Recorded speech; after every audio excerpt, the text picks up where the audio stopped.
तो जय हिंद साथियों, स्वागत है आप सभी का प्रयागराज फिजिकल एकेडमी की इस ऑनलाइन संस्था प्रयागराज रोजगार एजुकेशन पे। आज हम आ गए हैं फिर से भूगोल की ये दूसरी क्लास है, यानी ज्योग्राफी, इंडियन ज्योग्राफी हम लोग पढ़ रहे हैं और इंडियन ज्योग्राफी की ये दूसरी क्लास है जिसमें हम पढ़ने जा रहे हैं भारत का नदी तंत्र यानी अपवाह तंत्र। भारत की नदियां अगर आप लोग ठीक से देखें तो अपना जो भारत है ना, अपना प्यारा भारत है, उस भारत को अगर हम ठीक से देखें तो हम दो भागों में विभाजित कर सकते हैं, एक उत्तरी भारत और एक दक्षिणी भारत। उत्तरी भारत में जो नदियां हैं उनका तंत्र और दक्षिणी भारत का नदीय तंत्र, इन दो भागों में विभाजित करके हम भारत का नदीय तंत्र का अध्ययन कर सकते हैं। तो आज की इस क्लास में हम पढ़ेंगे कि भारत के नदीय तंत्र की विशेषताएं कैसी हैं, वो किस प्रकार और किन किन नदियों से मिलकर बनती हैं। शुरुआत करते हैं आज की इस शानदार क्लास का।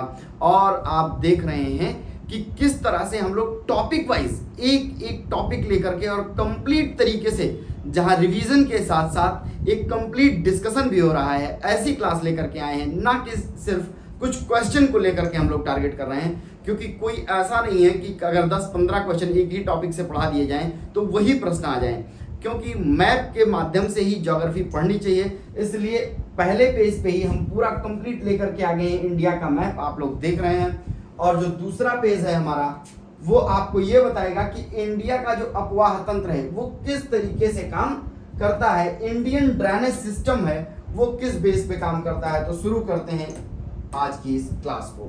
देखते हैं हिमालयी अपवाह तंत्र और प्रायद्वीपीय अपवाह तंत्र। भारत के अपवाह तंत्र को दो भागों में विभाजित किया जा सकता है। कैसे भैया?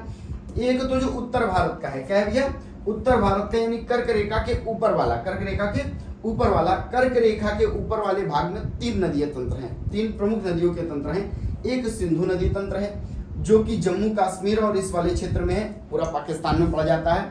1/3 पार्ट केवल इंडिया में है, बाकी पूरा किस में है भैया?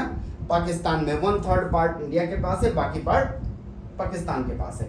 दूसरा जो अपवाह तंत्र है, इसका मैक्सिमम पार्ट जो अपनी माँ गंगा का है, गंगा नदी का अपवाह तंत्र जो है ये भैया मैक्सिमम इंडिया में पड़ता है, थोड़ा सा जाकर के बांग्लादेश में पड़ता है, वो भी दूसरे नाम से आता है, इसलिए उतना हम इसको ध्यान भी नहीं देते हैं। अगर देखें तो गंगा नदी का कंप्लीट अपवाह तंत्र इंडिया में ही देखने को मिलता है। फिर तीसरा जो है वो कौन सा है? वो ब्रह्मपुत्र नदी का देखा जाता है, यानी ब्रह्मपुत्र नदी तंत्र। तो उत्तर भारत के तीन नदी तंत्र हैं, कौन सा?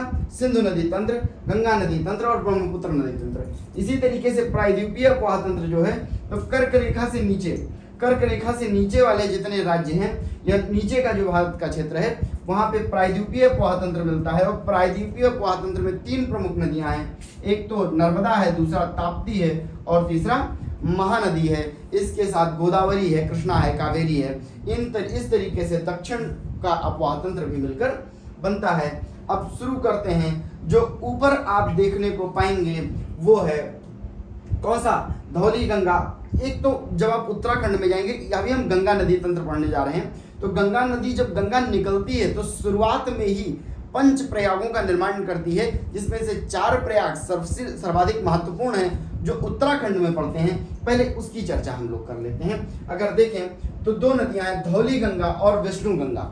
धौली गंगा और विष्णु गंगा, इन दो नदियों के संगम से, धौली गंगा और विष्णु गंगा के संगम से बनता है विष्णु प्रयाग। कौन सा प्रयाग बनता है भैया? विष्णु प्रयाग बनता है। इसके बाद अलकनंदा और पिंडारा, अलकनंदा और पिंडारा के संगम से बनता है कर्ण प्रयाग। कौन सा प्रयाग बनता है भैया? कर्ण प्रयाग बनता है। और अलकनंदा और मंदाकिनी से कौन सा बनता है? अलकनंदा और मंदाकिनी से बनता है रुद्रप्रयाग। कौन बनता है भैया? रुद्रप्रयाग बनता है। और इसके बाद अलकनंदा और भागीरथी के संगम से देव प्रयाग बनता है।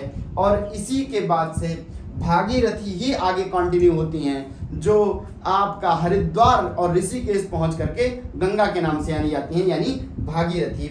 आप देख रहे होंगे अलकनंदा जो है ये तीनों प्रयागों में कॉमन है। अलकनंदा से पिंडारा मिलती है तो कर्ण प्रयाग बनता है, अलकनंदा से मंदाकिनी बनती है तो रुद्र प्रयाग बनता है, अलकनंदा से भागीरथी मिलती है तो देव प्रयाग बनता है। और इसी तरीके से सबसे ऊपर जाएंगे, धौली गंगा। क्या है?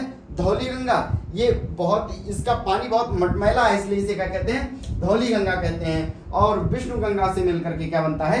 विष्णु प्रयाग मिलता है। अब ठीक से हम देखते हैं इन प्रयागों की स्थिति क्या है मैप पर, और ये प्रयाग कहाँ पर आपको देखने को मिल सकते हैं। तो मित्रों, अगर कभी आपको अवसर प्राप्त हो उत्तराखंड में, जिसे देवभूमि कहा जाता है, अगर देवभूमि कभी जाने का आपको अवसर प्राप्त होता है तो आपको ये सुंदर दृश्य वहां देखने को मिल जाएगा। कब? अगर आप यात्रा कर रहे हैं केदारनाथ की या बद्रीनाथ की, आप बद्रीनाथ केदारनाथ जाना चाहते हैं तो आपको ये सुंदर दृश्य वहां देखने को मिलेगा। एक एक रोम रोम, आप कहेंगे एक एक कण रोमांचित हो जाता है जब ऊपर से 1000 फीट के ऊपर से आप इन नदियों को बहते हुए देखेंगे और इनकी हुंकार को सुनेंगे, आनंद आ जाता है। तो देखते हैं, ये है भागीरथी। क्या है भैया?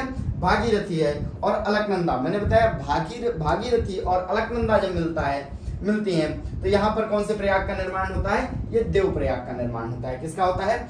देव प्रयाग का निर्माण होता है। इसी तरीके से ये कर्ण प्रयाग है, और इसे अगर हम लोग देखेंगे तो ये विष्णु प्रयाग है, और इसे देखेंगे तो ये रुद्रप्रयाग है। रुद्रप्रयाग एक ऐसी जगह है जो जहां पर एक बड़ा मोड़ मिलता है और यहीं से दोनों रास्ते कट जाते हैं केदारनाथ और बद्रीनाथ के लिए। ये यात्रा की बात है, यात्रा कभी करिएगा तो आनंद आपको प्राप्त होगा उत्तराखंड की जो देवभूमि है। ठीक है, ये देख रहे हैं आप लोग, एक शानदार पिक्चर आपके सामने देखने को मिलेगी, और सभी नदियों का पानी आपको अलग तरीके से देखने को मिलेगा, क्योंकि ये धौली गंगा है। मैंने बताया था धौली गंगा का पानी कैसा है? गंदा है। और ये विष्णु गंगा है, तो यहाँ पे विष्णु प्रयाग का निर्माण होता है।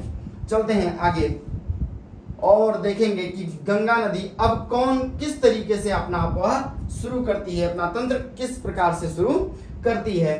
उत्तराखंड के उत्तरकाशी जिले में, कहां से भैया? उत्तराखंड के उत्तरकाशी जिले में 3900 मीटर, कितना मीटर है? 3900 मीटर की ऊंचाई पर गोमुख से, कहां से? गंगा कहां से निकलती है? गोमुख नामक ग्लेशियर से निकलती है। के निकट गंगोत्री हिमानी यानी गंगोत्री ग्लेशियर से गंगा का उद्गम होता है। यहां से इसे भागीरथी कहते हैं। मैंने बताया जब भागीरथी अलकनंदा से आके मिलती है, तब देवप्रयाग का निर्माण होता है।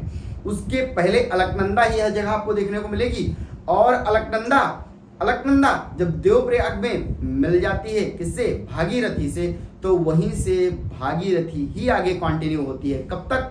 जब तक वो पद्मा और मेघना के रूप में बांग्लादेश में जाकर कन्वर्ट नहीं हो जाती है। तो मित्रों, मैदानी भाग में कंप्लीट रूप से गंगा को गंगा नाम से ही जाना जाता है, जबकि अगर उत्तराखंड के पहाड़ी क्षेत्रों में, ऊपरी क्षेत्रों में देखेंगे तो उसे भागीरथी के नाम से जाना जाता है। आगे देखते हैं, अलकनंदा का उद्गम कहाँ होता है भैया? तो अलकनंदा का उद्गम बद्रीनाथ के पास, अगर कभी केदारनाथ बद्रीनाथ जाने का अवसर प्राप्त हो तो बद्रीनाथ के पास में, कहां पर? बद्रीनाथ के ऊपर संतोपथ, कौन सा है भैया?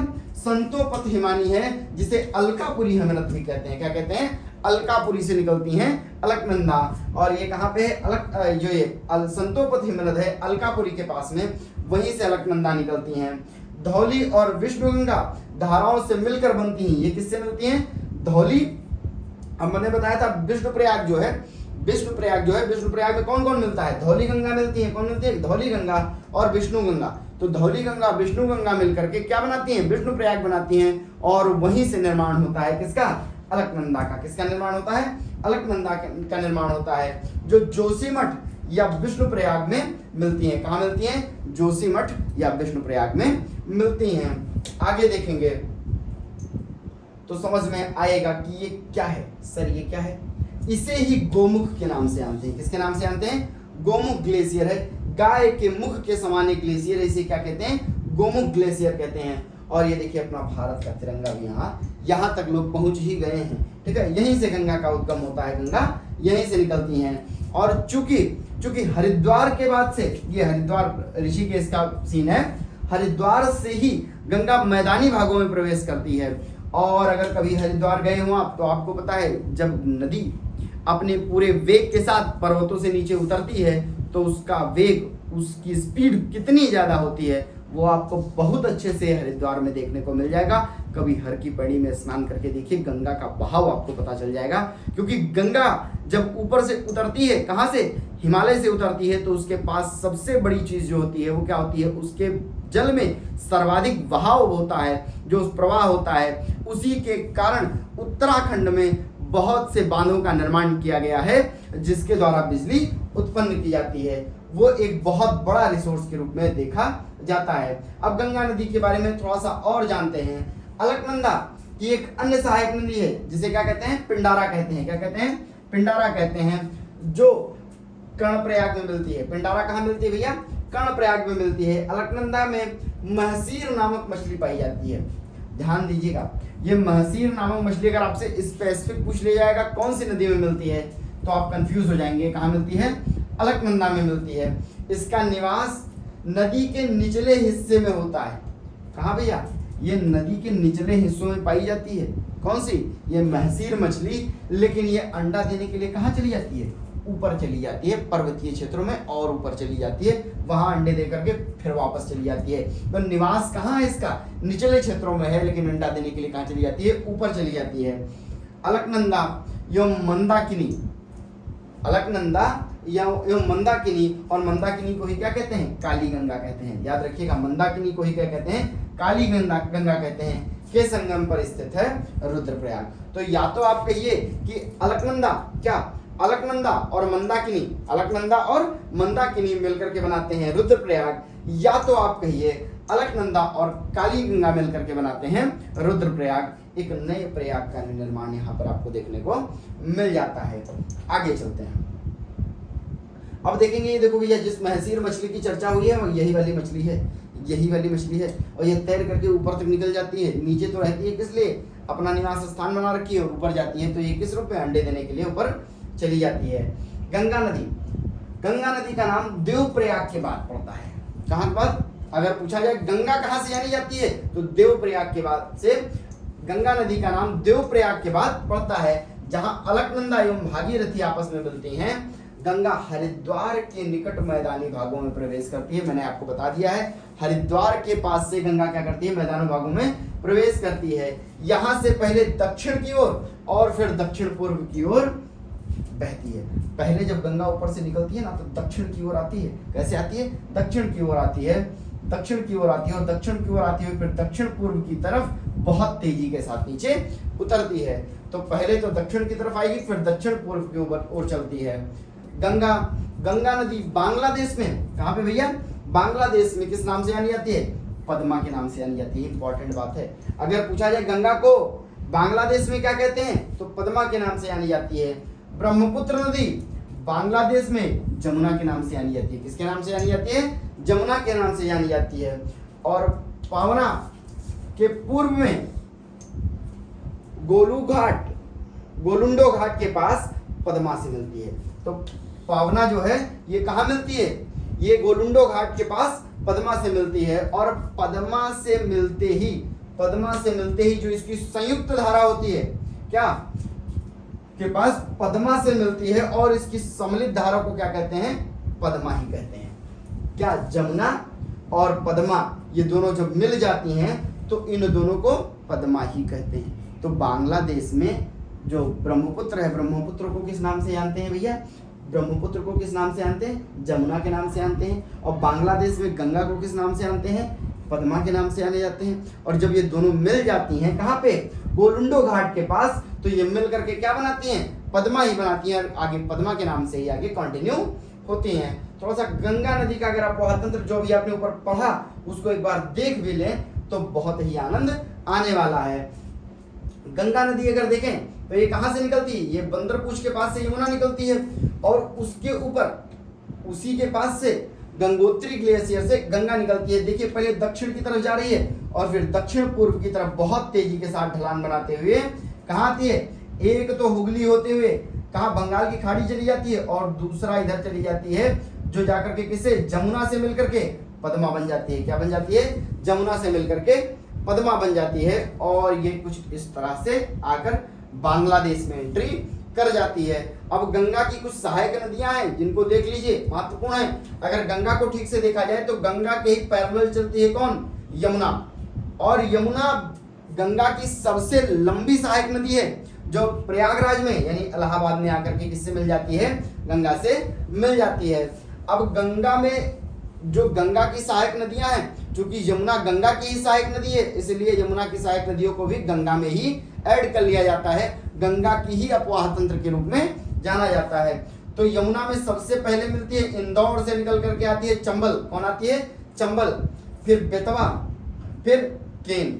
चंबल, बेतवा, केन। और इसके बाद प्रयागराज के पास में अगर देखेंगे तो प्रयागराज के नीचे कैमूर श्रृंखला प्रयागराज से आगे बिहार और प्रयागराज के बीच में जो है, उसी के बगल से अमरकंटक से निकल करके सोन आती है और सोन आकर के पटना में मिल जाती है। ये गंगा की डायरेक्ट सहायक नदी है।